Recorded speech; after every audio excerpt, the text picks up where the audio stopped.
السلام علیکم ویورز، ایک افسوسناک خبر کے ساتھ حاضر ہوا ہوں۔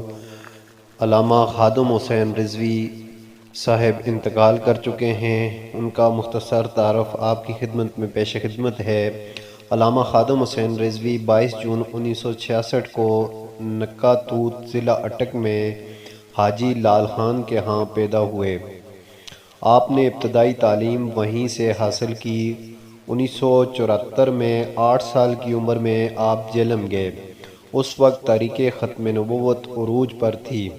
آپ نے وہاں پر جامعہ غوثیہ اشاعت العلوم عیدگاہ میں داخلہ لیا۔ 4 سال کے عرصہ میں آپ نے حفظ قرآن مکمل کیا۔ 12 سال کی عمر میں آپ دینا ضلع گجرات میں قرأت کی تعلیم کے لیے گئے اور وہاں سے قرأت کی تعلیم مکمل کی۔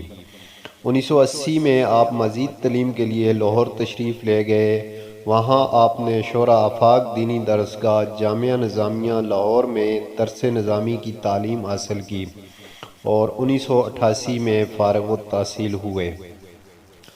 1993 میں محکمہ اوقاف پنجاب کے تحت پیر مکی مسجد میں خطیب مقرر ہوئے۔ روحانی طور پر علامہ خادم حسین رضوی سلسلہ عالیہ نقشبندیہ کالا دیو شریف جہلم کے مرید تھے۔ علامہ خادم حسین رضوی گزشتہ 2-3 حشروں سے جامعہ نظامیہ لاہور میں مسند تدریس پر رونق افروز تھے۔ اس کے علاوہ وہ فدائیان ختم نبوت پاکستان اور دارالعلوم انجمن علماء نظامیہ سمیت کئی مدارس، تنظیمات اور اداروں کے سرپرست و نگران تھے۔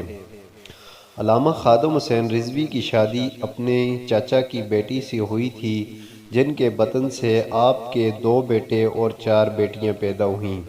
آپ کے بیٹے حافظ محمد سعد اور حافظ محمد انس دونوں حافظ قرآن ہیں اور اس وقت درس نظامی کی تعلیم حاصل کر رہے ہیں۔ علامہ خادم حسین رضوی ایک سیاسی تنظیم تحریک لبیک یا رسول اللہ تحریک لبیک پاکستان کے بانی ہیں اور آپ نے اس دفعہ 2018 کے الیکشن میں بھرپور طریقے سے حصہ لیا اور مذہبی جماعتوں کے حوالے سے پنجاب سے آپ نے سب سے زیادہ ووٹ حاصل کیے تھے۔ علامہ خادم حسین رضوی بڑے بے باک اور نڈر خطیب تھے۔ گزشتہ سال نومبر میں آپ نے فیض آباد دھرنے سے میڈیا اور دیگر ویب سائٹس پر آپ کی شہرت عام ہوئی تھی اور اس سال بھی ابھی کچھ دن پہلے ہی آپ نے فیض آباد میں اسلام آباد میں ایک دھرنا دوبارہ دیا تھا۔ آپ کا یہ مطالبہ تھا کہ فرانس کے سفیر کو ملک بدر کیا جائے۔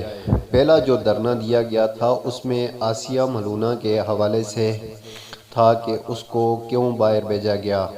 آپ ممتاز حسین قادری کی شہادت کے بعد آپ میدان عمل میں اترے اور بہت زیادہ سرگرم عمل رہے۔